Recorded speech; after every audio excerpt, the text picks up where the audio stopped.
भारत माता की जय। जय श्री राम, जय श्री राम, जय श्री राम। भारत माता की जय। भारत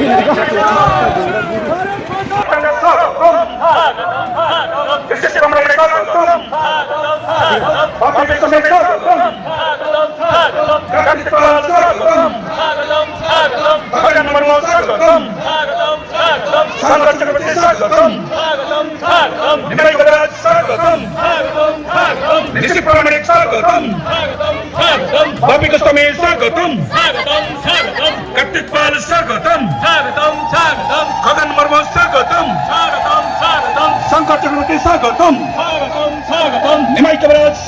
আপনার পরিচয়টা? আমি দিলীপ কুমার বর্মন, উত্তর দিনাজপুর জেলা বিজেপি সহসভাপতি। আজকে আপনাদের কোথায় কি কর্মসূচি? কর্মসূচি পশ্চিমবঙ্গ জুড়ে আমাদের যে রথ পরিক্রমা করছি, ৯টি রথ এরকম বিভিন্ন বিধানসভা থেকে সূচনা হয়ে বিভিন্ন বিধানসভায় পরিক্রমা করে এই ৯টি রথ কলকাতার অভিমুখে রওনা দিচ্ছে। আজকে আমাদের হেমতাবাদ বিধানসভাতেও পবিত্র রথ, যে রথ আমাদের রাষ্ট্রীয় সভাপতি নীতিন নবীনজি গত ২ তারিখে ইসলামপুরের পবিত্র মাটি থেকে উদ্বোধন করেছিলেন, সেই রথ আজকে হেমতাবাদ বিধানসভার হেমতাবাদ শালবাগানের পার্শ্ববর্তী যে রাজ্য সড়ক, সেই রাজ্য সড়ক দিয়ে রায়গঞ্জ অভিমুখ থেকে এসে কালিয়াগঞ্জের দিকে যাচ্ছে। তার জন্য একটা পরিবর্তন সংকল্প জনসভার এখানে আয়োজন ছিল।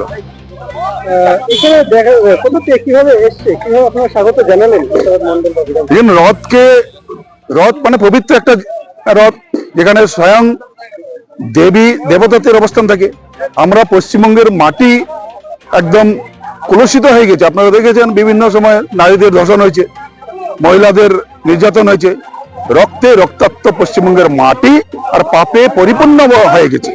আর এই পাপ থেকে পরিত্রাণ পাওয়ার জন্য ভারতীয় জনতা পার্টি রথের মাধ্যমে সেটার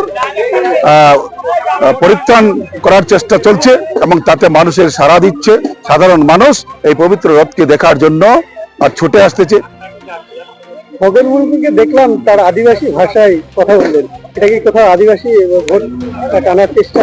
না, উনি আমাদের আদিবাসী বা হিন্দু মুসলিম এরকম বিষয় নেই। উনি দীর্ঘদিনের নেতৃত্ব, নিশ্চিত রূপে আদিবাসী সম্প্রদায়ের মধ্যে পশ্চিমবঙ্গ বিজেপির একজন মানে কেন্দ্রীয় মুখ উনি। তো ওনাকে কেন্দ্র করে গোটা পশ্চিমবঙ্গ জুড়ে আদিবাসী সমাজ একটা আশার আলো রেখেছেন।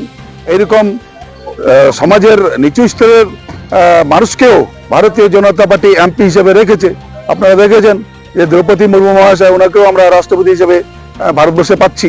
এইরকম সাথে খগেন মুর্মু শুধু আদিবাসী সমাজ নয়, সমস্ত হিন্দু সমাজের একজন প্রতীক স্বরূপ উনি একজন আমাদের পশ্চিমবঙ্গের নেতৃত্ব। একসময় দেখা গেল যে আটবানি রথের এরকম ব্যবস্থা করেছিলেন, ফলে বিজেপির একটা ভোট ব্যাংক বেড়েছিল। পশ্চিমবঙ্গে এর পূর্বে রথ দেখেছি, ২৬-এর আগেও রথ, কতটা সুফল মিলবে? রথে পরিত্রাণ আছে। পশ্চিমবঙ্গের যে রথ, ভারতীয় জনতা পার্টির রথ, নরেন্দ্র মোদীর নেতৃত্বে দেশ যখন পরিচালিত হচ্ছে বিজেপির দ্বারা, আগামী দিনে পশ্চিমবঙ্গ এই রথের রথযাত্রার মাধ্যমে পশ্চিমবঙ্গের একটা সুফল একটা ভারতীয় জনতা পার্টি পাবে এবং নতুন সূর্যের উদয় হবে, যে সূর্যের আলোতে সমস্ত পশ্চিমবঙ্গের যারা অন্যায় অত্যাচারের শিকার হয়েছেন তারা পরিত্রাণ পাবে। পশ্চিমবঙ্গের বাঙালি সমাজ নতুন রূপে পশ্চিমবঙ্গকে আর দেখতে পাবে। এটা শুধু সময়ের অপেক্ষা রয়েছে। তাই সমস্ত মানুষ আজকে যে এসেছেন তাদেরকে আমরা ধন্যবাদ জানাচ্ছি ভারতীয় জনতা পার্টির পক্ষ থেকে। এরকম হাজার হাজার মানুষ যারা আগামী দিনগুলোতে আমাদের ভারতীয় জনতা পার্টিতে সমর্থন দিচ্ছে, তাদের জন্য অগ্রিম শুভেচ্ছা রইল।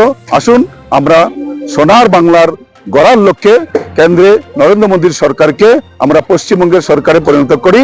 আর পশ্চিমবঙ্গের উন্নয়নের স্বার্থে নরেন্দ্র মোদী যে প্রতিশ্রুতিগুলো দিয়েছেন তাতে আমরা সকলে সামিল হই, এই আশা রাখছি। ধন্যবাদ।